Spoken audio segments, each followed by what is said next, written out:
C'était déjà compliqué parce que le point institutionnel était déjà assez lourd.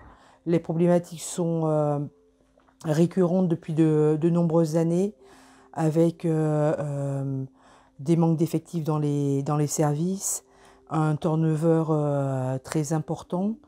Il y a un quart de l'effectif de l'hôpital qui est renouvelé tous les 2 ans. Quasiment par an, 3 unités de fermées, donc ça fait l'équivalent d'une centaine de lits, du personnel qui est redispatché ou qui part à la retraite et qui n'est pas remplacé. En tout cas, voilà, c'est des conditions avant la période Covid extrêmement compliquées déjà au niveau des effectifs et des unités de soins. C'est vrai que le Covid, il a révélé des conditions de travail et des conditions d'accueil qui étaient déjà extrêmement compliquées et auxquelles on s'intéressait peut-être moins avant. Mais elles étaient quand même elles étaient compliquées, ça c'est sûr.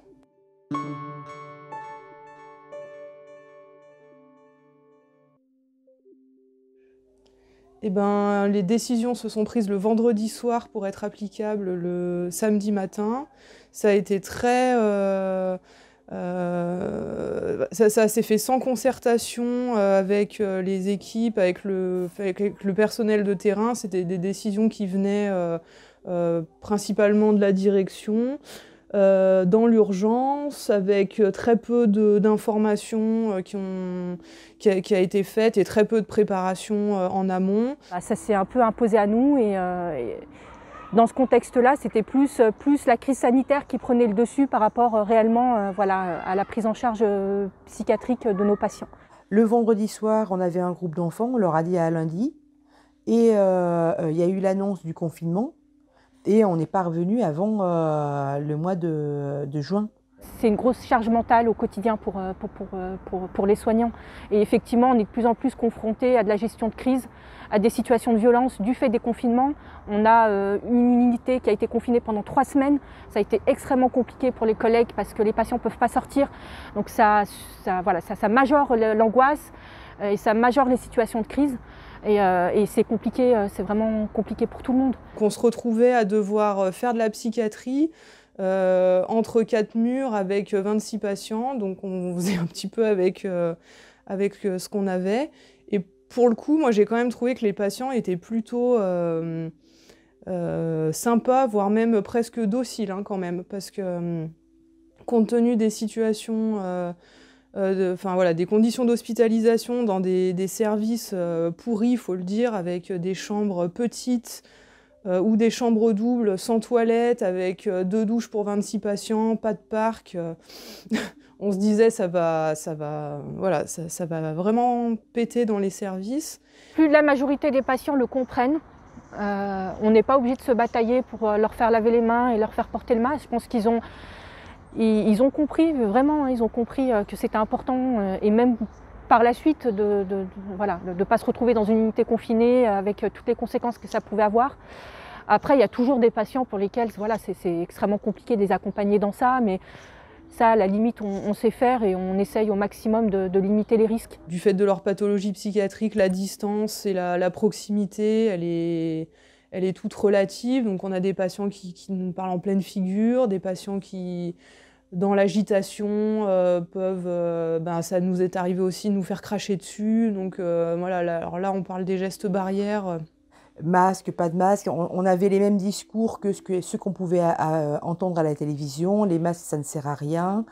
Il y a eu des collègues qui se sont fait recadrer parce qu'ils réclamaient un masque ou parce qu'ils arrivaient de chez eux avec des masques en tissu ou autres. Comme nous, les professionnels, hein, on était sidérés aussi par ce qui nous tombait dessus. Et je pense que les patients, c'était pareil. Et franchement, c'est comme si l'esprit était confiné lui aussi.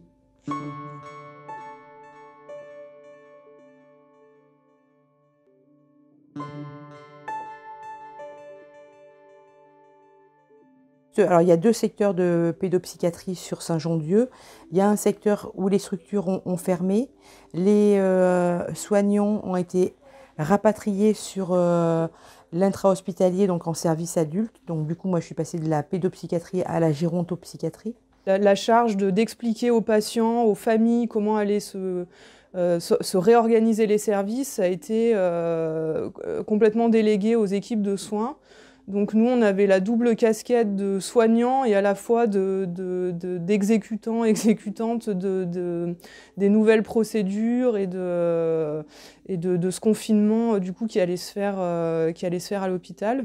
Mais il y a des collègues qui ont été tout de suite dans le dur, à devoir prendre en charge une place de soignant ordinaire dans les services, donc de passer de la pédopsychiatrie en extra-hospitalier à une unité d'intra avec les adultes et toutes les procédures qui vont avec. Les cellules de crise se faisaient 2 fois par semaine et donc on était, on naviguait un peu à vue avec des directives qui changeaient des fois du jour pour le lendemain, mais globalement, en intra-hospitalier, ça a été vraiment quelque chose, un confinement très strict, avec plus de sorties, on a un parc, donc plus de sorties dans le parc, plus de visites, plus de permissions, enfin c'était vraiment, ça s'est presque carcéralisé, enfin vraiment.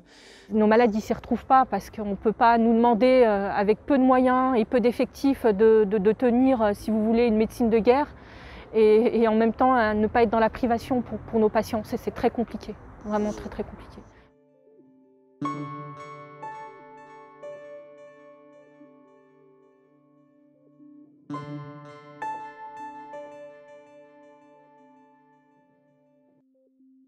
La psychiatrie est quand même beaucoup amalgamée à cette vision aussi sécuritaire du soin, et là on était en plein dedans, quoi. C'était terrible d'essayer de garder un peu cette mission de soin, de bienveillance, de souplesse, d'accueil de la souffrance des patients, tout en étant dans un truc, ça vous n'avez pas le droit, ça c'est comme ça et pas autrement. En tant que professionnel, on parle de maltraitance institutionnelle. Puisqu'encore une fois, j'insiste sur on appelle ça sur le virage qu'a emprunté notre chef d'établissement par rapport à la ligne de soins en psychiatrie, qui n'a plus rien à voir avec ce qu'on proposait auparavant. Donc il y a eu plus de contention, des patients attachés, il y a eu plus de patients en isolement. Voilà, parce que il fallait gérer la crise. C'est là tout l'enjeu du soin et de notre travail aussi en psychiatrie, de trouver ce juste équilibre pour pouvoir être dans le respect du droit du patient et en même temps essayer de gérer au quotidien le respect des protocoles qu'on nous demande d'appliquer. Du fait qu'on était un service à l'étage, sans jardin, sans accès au parc, donc ils ont fait venir des collègues pour faire des promenades. C'est pour ça que je parle un peu du milieu carcéral, mais ça faisait vraiment penser à ça, quoi. C'est que les patients s'inscrivaient sur une fiche, ils avaient droit à 1 demi-heure par jour de sortie. S'il y avait des places en trop, ils pouvaient sortir une 2e fois, c'était ouf. Et nous, on empathie en tant que professionnels, mais c'est surtout nos patients qui en pâtissent, quoi. Et c'est pas juste, parce que même s'ils souffrent de maladies psychiques, ce sont des citoyens comme les autres. et qui doivent être respectés et qui doivent avoir un traitement égalitaire par rapport à tout le reste de la société. Sur la fin du confinement, ils ont mis en place un truc, on aurait dit un parloir, c'est-à-dire qu'ils ont ouvert un local où les familles pouvaient se voir en présence d'un soignant. Donc nous, enfin voilà, il y a eu beaucoup de réticence à faire ça en disant que nous, on n'était pas là pour vérifier ce qui se faisait, parce que c'est ce qu'on nous demandait, de vérifier que les gestes barrières étaient appliqués, mais en même temps, on rentrait vraiment dans l'intimité des relations des patients qui n'avaient pas vu leur famille depuis des semaines. Donc voilà, vraiment le statut soignant, il a été vraiment mis à mal et égratigné avec ces procédures Covid où on a viré sur du sécuritaire. Alors il y a la maltraitance institutionnelle dans le soin, dans les moyens en personnel, dans les moyens matériels. Je peux dire que je pense qu'on a de la maltraitance à tous les niveaux.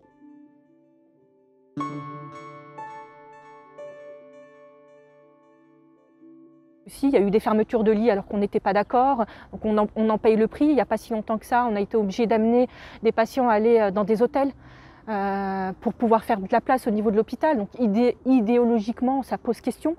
Il y a une personne qui est restée 6 semaines à l'hôtel pour libérer des lits.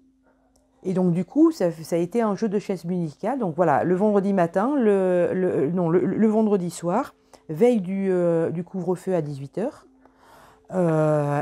ils ont fait sortir des patients sans concertation avec l'équipe pour libérer des places dans les autres services. On a un établissement privé, mais on participe au service public hospitalier, donc on a un devoir de mission de service public et d'accueillir tous nos patients. Donc on avait vraiment une grosse pression au niveau des lits pour nos malades, avec des patients qui se retrouvent avec des mesures de contrainte, SPDT, SPDRE de plus en plus souvent, parce que c'est la manière pour les médecins de faire le forcing pour qu'on les accueille. Et donc du coup, on se retrouve face à cette réalité au quotidien, à devoir, malgré parfois que certaines prises en charge ne soient pas totalement stabilisées, malgré parfois que certaines prises en charge ne puissent pas être réellement, on va dire, poursuivies de manière solide sur l'extérieur, à faire des sorties. Et pour pouvoir accueillir d'autres patients qui sont encore un peu plus en crise. Voilà, des patients sont hospitalisés en chambre d'isolement sans avoir la possibilité de pouvoir avoir un lit. Et donc du coup, ils peuvent rester plus que nécessaire en chambre d'isolement parce qu'il n'y a pas de lit pour eux sur l'hôpital. Même aujourd'hui, avec tout ce qui s'est passé, ce qui se passera encore, on se heurte à un discours managérial, on se heurte à un discours de perte et profit, de budget, et on voit bien à quel point cette logique-là a été extrêmement délétère.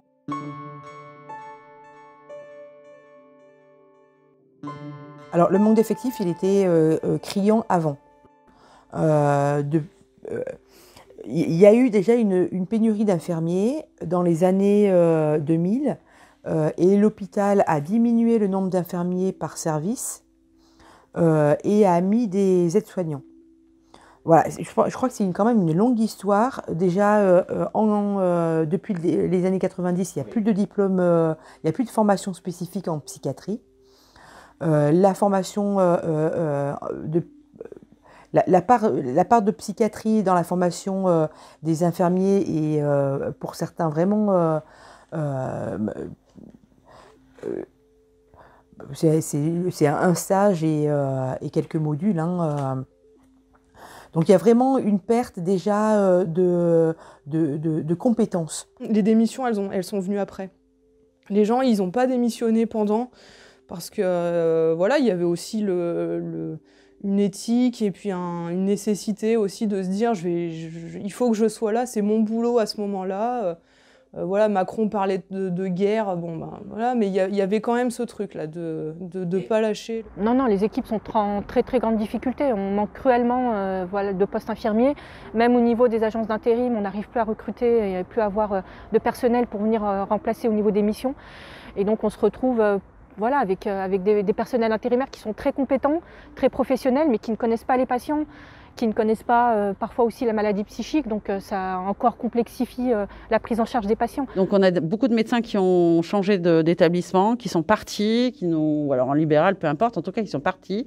On a au total, si je ne me trompe pas, alors il faudrait juste qu'on vérifie les chiffres, je crois qu'on a eu 40 médecins qui sont partis de l'établissement et on a au total 140 agents avec les médecins qui ont quitté l'établissement. J'ai eu même des agents infirmiers, principalement des soignants, qui sont venus nous dire je ne veux plus continuer à travailler en tant qu'infirmière. Je n'ai pas fait ça pour ça. Voilà, les conditions ne me conviennent pas. Je veux partir pour me reconvertir, carrément. Et des jeunes diplômés, des jeunes infirmiers diplômés. Les conditions de travail sont particulièrement difficiles et les gens veulent plus voilà, avec des situations de crise et de plus en plus de passage à l'acte violent envers les professionnels au niveau de l'établissement et tout ça fait que les gens, au niveau charge mentale, au niveau conditions de travail, voilà, ils préfèrent partir et fuir. Là maintenant qu'on reparle de reconfiner, là il y a vraiment des collègues qui sont un peu sur la brèche, en se disant si je reste, je sais ce qui m'attend une troisième fois, soit je m'en vais maintenant. On n'arrive pas à fidéliser nos professionnels, surtout les nouveaux professionnels, les nouveaux infirmiers, jeunes infirmiers. On a du mal à les garder au sein de l'établissement, mais parce que je pense qu'il y a une perte de sens au niveau du travail. On est vraiment dans des injonctions paradoxales. Je n'ai jamais vu ça. Moi, ça fait donc depuis 1994 que je suis ici, au syndicat, que je suis permanente. Je n'ai jamais vu des agents jeunes diplômés de surcroît qui cherchent à partir. Parce que ça ne leur correspond pas. Les prises en charge ne leur correspondent pas.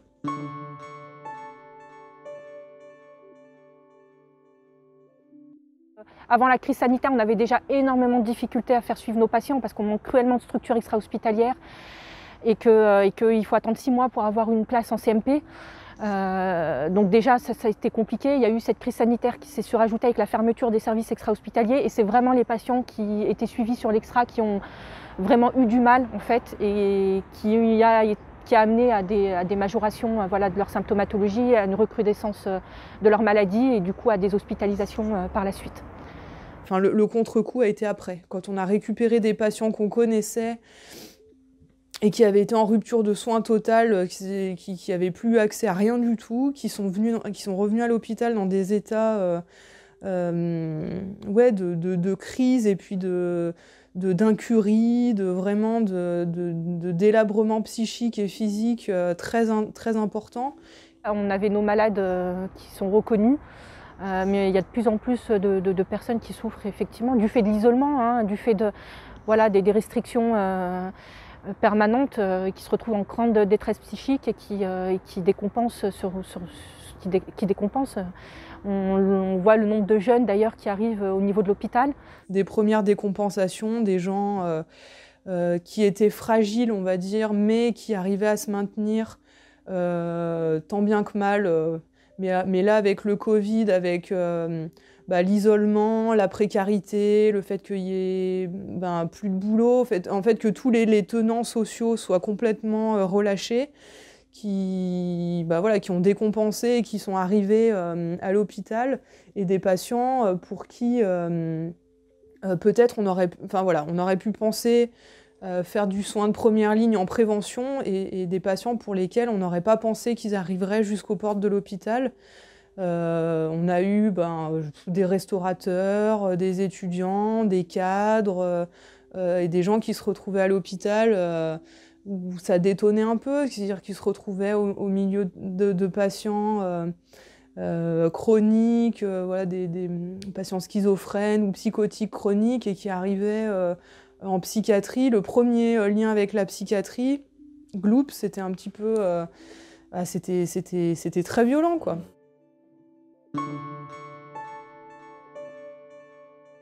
La vague psychiatrique qui est à venir, je ne sais pas avec qui on va la faire, honnêtement.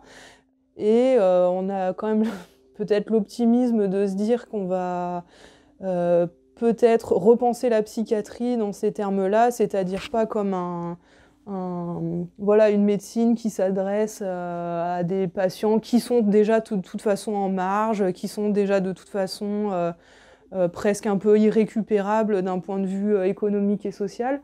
Là, le fait que voilà, il y a un peu malheureusement une nouvelle file active de patients qui arrivent, ça va redynamiser quelque chose. Il va falloir essayer de pérenniser les gens qui veulent rentrer pour travailler en psychiatrie. Pour ça, ça va impliquer de les former, de les valoriser et de leur donner envie de rester. Et pour l'instant, on n'en est pas là. Là, c'est plutôt sauf qui peut. Donc voilà, on va continuer à se battre pour, voilà, pour maintenir un service de santé quand même potable et accessible au plus grand nombre, parce que c'est ce qui nous fait... moi, c'est ce qui me fait lever le matin, c'est de me dire que je continue à aller m'occuper de gens qui sont en détresse et dont plus grand monde n'a envie de s'occuper.